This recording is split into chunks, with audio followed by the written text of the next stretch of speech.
Muchas gracias, Andrea, muchas gracias, José, y muchas gracias a la Anáhuac por invitarme. He tenido el privilegio de estar en este auditorio y de acompañarlo en prácticamente todos los espacios que he venido desempeñando.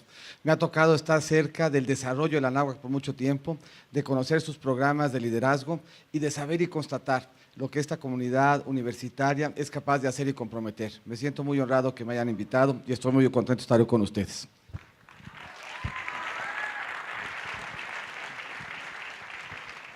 Preparé una breve presentación con la idea de poner en perspectiva por qué las elecciones son importantes, por qué esta elección es importante, por qué las elecciones tienen consecuencia y cuáles pueden ser estas consecuencias.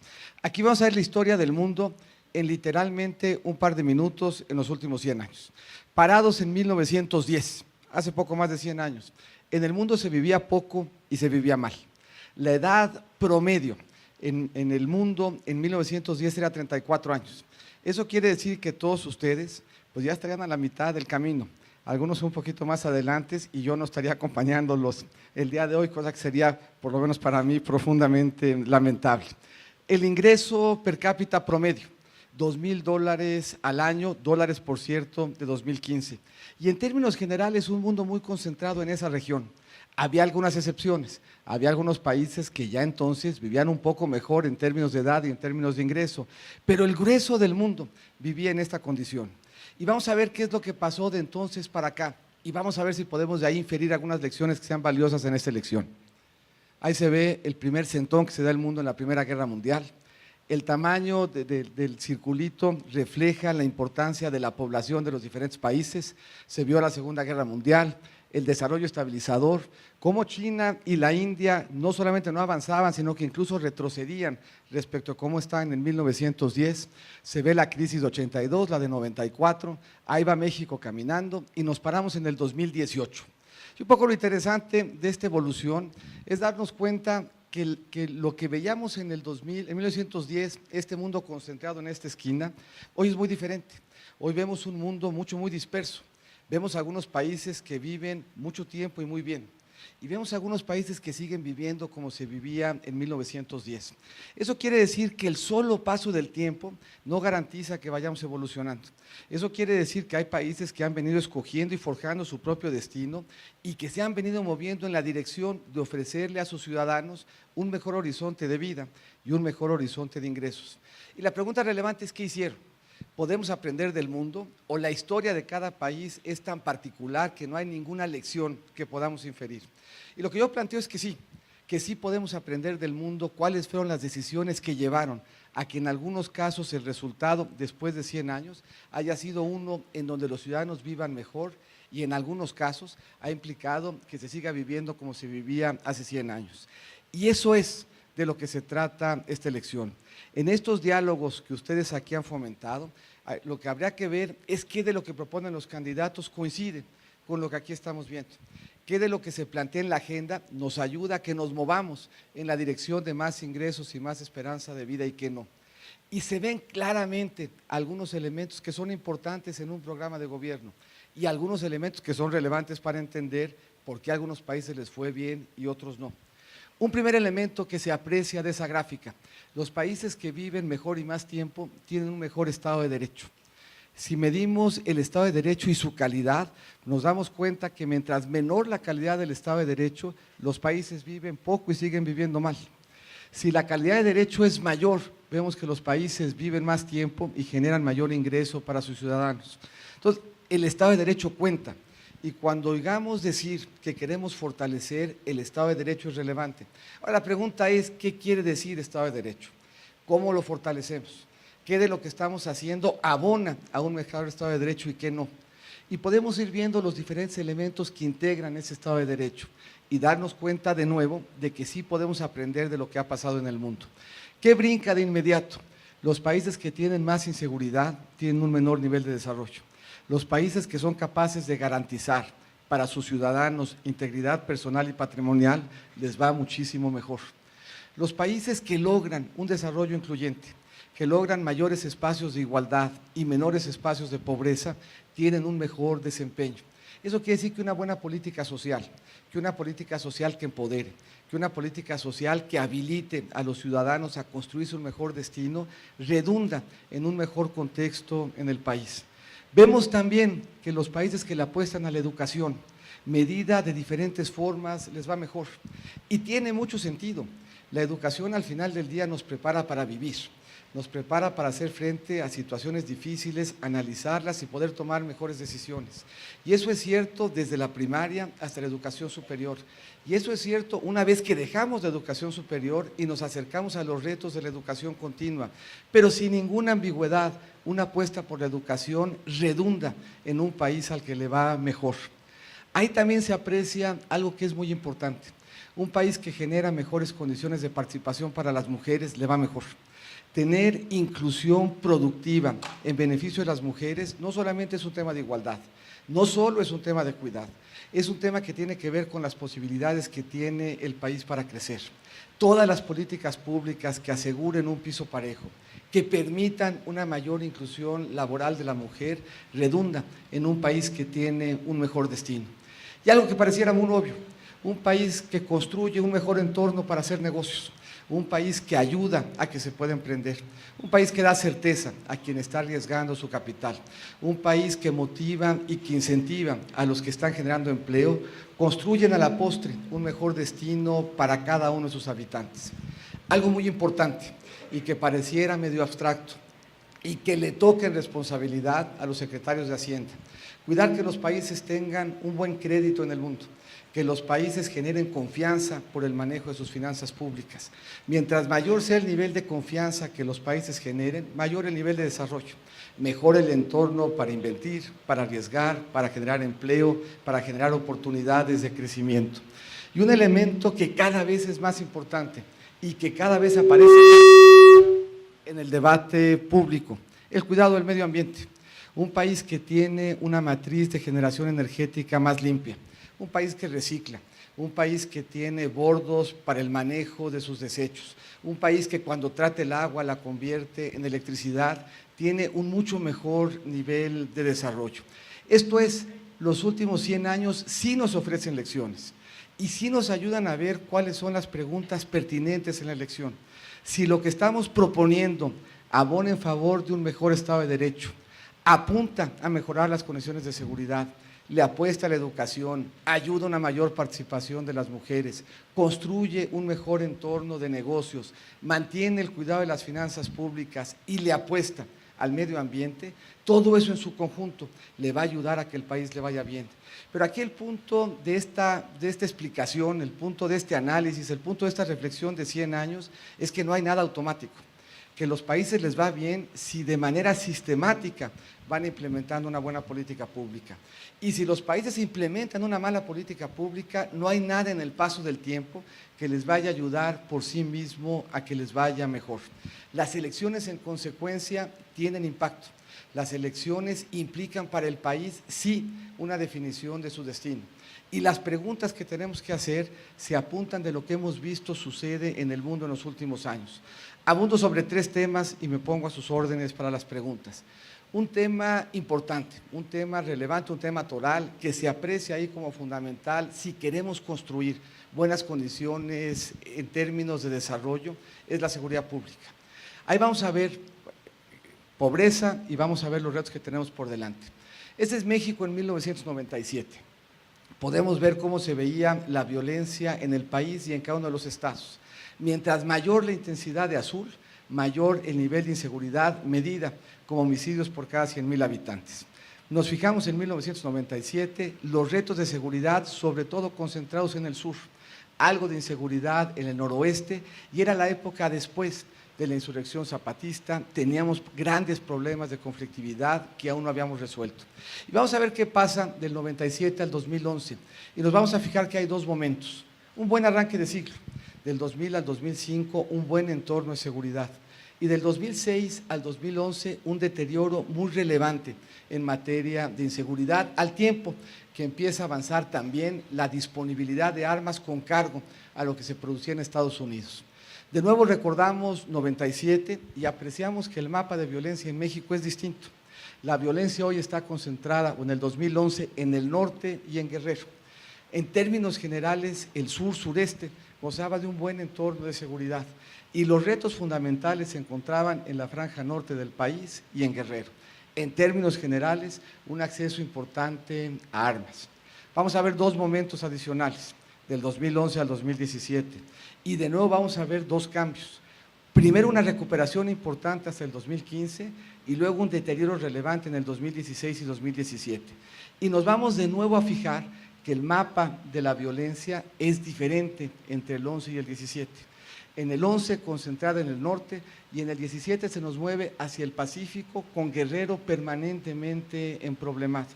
El 80% del incremento en la violencia entre 2016 y 2017 se da en Baja Norte, en Baja Sur y en Colima, que eran estados que no aparecían en el mapa delincuencial. Algo cambió en consecuencia en cada uno de estos momentos que tendríamos que atender.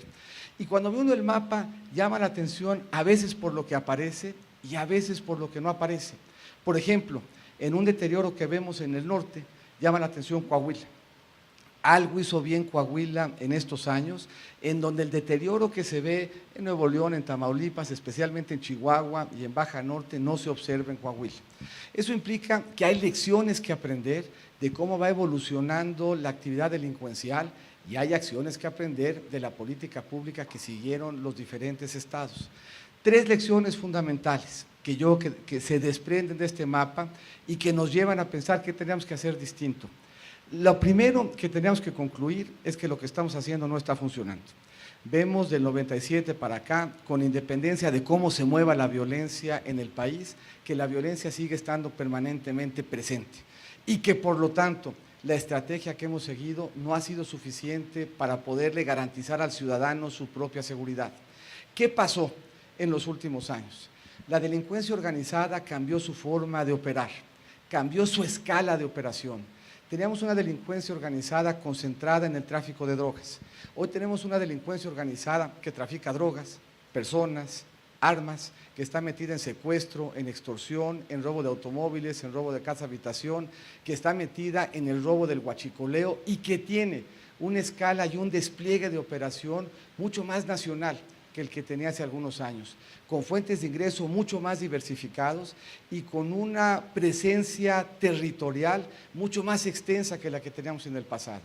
Y lo que hemos visto es que nuestra reacción desde el gobierno, desde el Estado, no ha sido suficiente para hacerle frente. En tres dimensiones particulares, no ha sido suficiente el trabajo que tenemos hecho o que hemos hecho en prevención.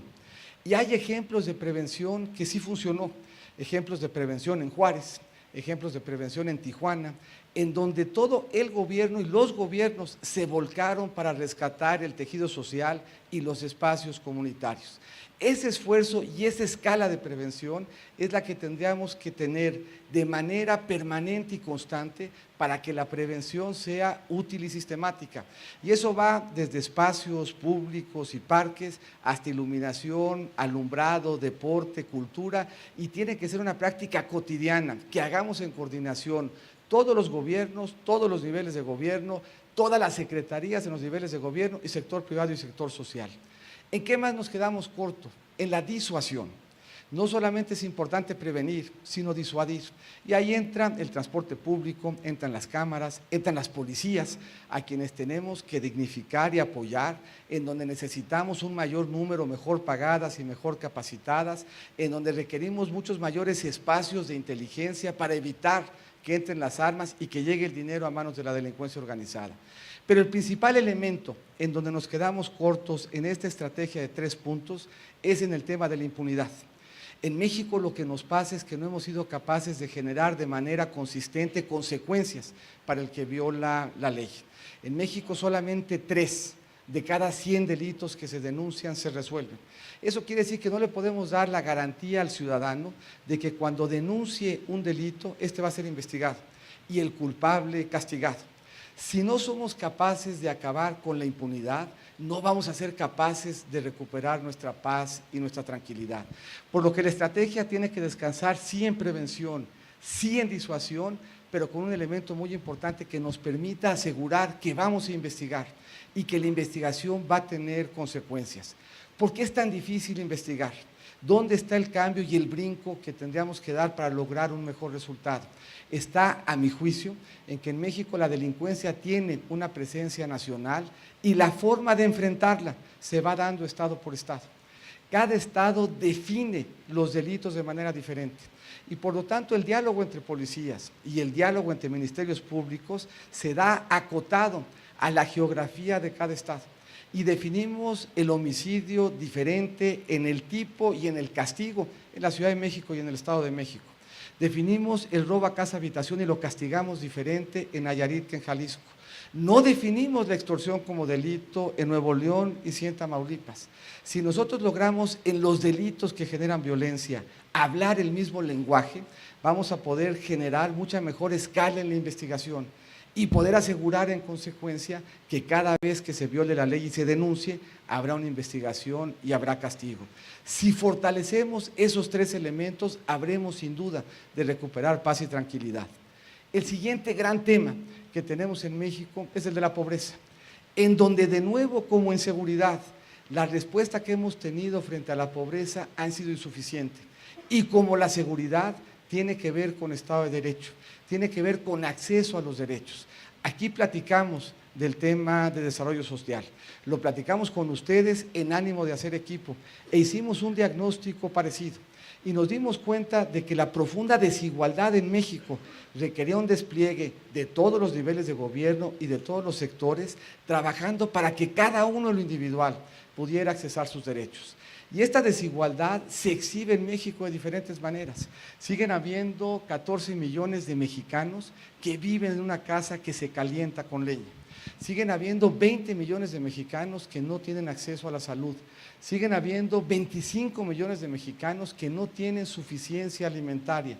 Casi 40 millones de mexicanos que viven en una casa que no tiene acceso a satisfactores fundamentales como una lavadora.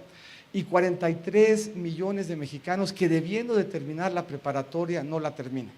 Eso implica que el diagnóstico y el combate a la pobreza tiene que partir de la convicción de que esta desigualdad tenemos que resolverla directamente con cada familia y con un despliegue de presencia que reconozca esas diferencias y las vaya atendiendo. Y ese Estado de Derecho, porque lo que hoy observamos es que teniendo el derecho a la educación, los jóvenes abandonan la escuela en secundaria. Teniendo el derecho a la salud, los estudiantes no saben que pueden ir al IMSS a atendérsela. Teniendo derecho a los servicios en la vivienda, sigue habiendo gente que se levanta a buscar agua en un pozo o leña para calentar su hogar. Eso implica que lo que debemos de buscar es una política de desarrollo social que nos dé equidad, que resuelva el dilema de no dar el pescado, sino enseñar a pescar. Y enseñar a pescar en México implica educación, implica salud, implica servicios a la vivienda e implica un despliegue familia por familia para reconocer que no todos tenemos las mismas circunstancias y que por lo tanto no todos necesitamos del mismo apoyo y que lo que tenemos que buscar es que el apoyo sea suficiente para que la participación sea plena y que tengamos un solo México. No un México en el norte y en el sur, no un México de oportunidades y de pobreza, no un México de participación del hombre diferente de la participación de la mujer. Y termino con una última reflexión, en términos de los retos que tenemos por delante nosotros y ustedes como generación. México va a ser potencia porque la mitad del país tiene menos de 27 años y eso permite que el control de nuestro destino esté en manos de los jóvenes, jóvenes que están cada vez mejor preparados, jóvenes que tienen cada vez más oportunidades, jóvenes que tienen cada vez más acceso. Solo para ponerles una dimensión del cambio cualitativo que tiene México por delante, en 1960 solamente 3 de cada 1000 adultos mexicanos tenían educación superior. Solamente el 2% había terminado la preparatoria, solamente el 5% había terminado la secundaria y solo 1 de cada 5 en 1960 había terminado la primaria. Hoy tenemos un cambio radical y la posibilidad de que en la siguiente administración todos los jóvenes en edad de hacerlo terminen la preparatoria y tengan un espacio de educación superior. Eso quiere decir que contaremos con una generación de mexicanos cada vez mejor preparados y con mejores instrumentos para salir adelante. Implica el reto juntos de cerrar brechas. Por eso el programa de Sinergia tiene tanto sentido, porque cerrar estas brechas de las que hemos platicado no depende de una sola materia ni de un solo enfoque, Cerrar la brecha entre el norte y el sur, enfrentar los retos de la pobreza, implica que sea uno capaz de hablar de salud, de administración, de economía, de derecho, con un enfoque en donde pongamos el problema al centro y movilicemos a las diferentes disciplinas para cerrarlo. Un entorno que impulse el emprendimiento. El mundo está cambiando literalmente por minutos y tenemos en todo que aprender a aprender. Aprender a aprender en las aulas, aprender a enseñar en las universidades, aprender que nuestros programas tienen que tener flexibilidad, aprender que las universidades no pueden ser las mismas en las que estudié yo, que tienen que ser diferentes porque el enfoque tiene que reconocer que el mundo está cambiando y está cambiando de manera dramática y acelerada. Tenemos que tener nuestras universidades, nuestro diálogo y los estudiantes interconectados. La educación se ha vuelto cada vez más participativa, más colaborativa y más descentralizada. Tenemos educación dual y tenemos educación híbrida. Ofrecemos educación en el centro de trabajo, en las aulas y fuera de las aulas con la tecnología. Tenemos la oportunidad de plantearnos el desarrollo regional con innovación y con talento y de plantearnos los retos que cada región ocupa resolver, sean retos en materia turística, sean retos en materia de futuro. De los eventos más esperanzadores que tuvimos en campaña fueron en Sonora, en donde estuvimos con jóvenes y con rectores que en conjunto con Arizona, en la Reserva Natural de la Biosfera del Pinacate, estaban haciendo experimentos para ver cuáles serían los retos que una expedición a Marte tendría que superar. De ese tamaño hoy son las oportunidades y los retos que el mundo nos presenta y que México nos da los instrumentos para resolver. Y tenemos que migrar a que todo eso que estamos aprendiendo se traduzca en un entorno de ciudades mejor pensadas, mejor desarrolladas y que permitan un mayor entorno de calidad de vida. Todo eso mientras enfrentamos enormes retos por delante. Riesgo frente a las inversiones, riesgo respecto de cómo nos vamos a integrar con nuestro principal socio comercial, riesgo en materia de aranceles y política monetaria de Estados Unidos y riesgo en términos de lo que la evolución tecnológica implica para mantenernos permanentemente en vanguardia en términos de los instrumentos que los jóvenes hoy tienen a su disposición para transformar su vida y la vida del país. Tenemos en esta elección la posibilidad de optar por futuro y por certidumbre. Tenemos en esta elección temas que son fundamentales para el desarrollo del país. Tenemos la oportunidad de convertir a México en potencia y entregarles a los jóvenes el destino de un mejor país que el que nosotros recibimos de nuestros padres. Muchísimas gracias y muy buenas tardes.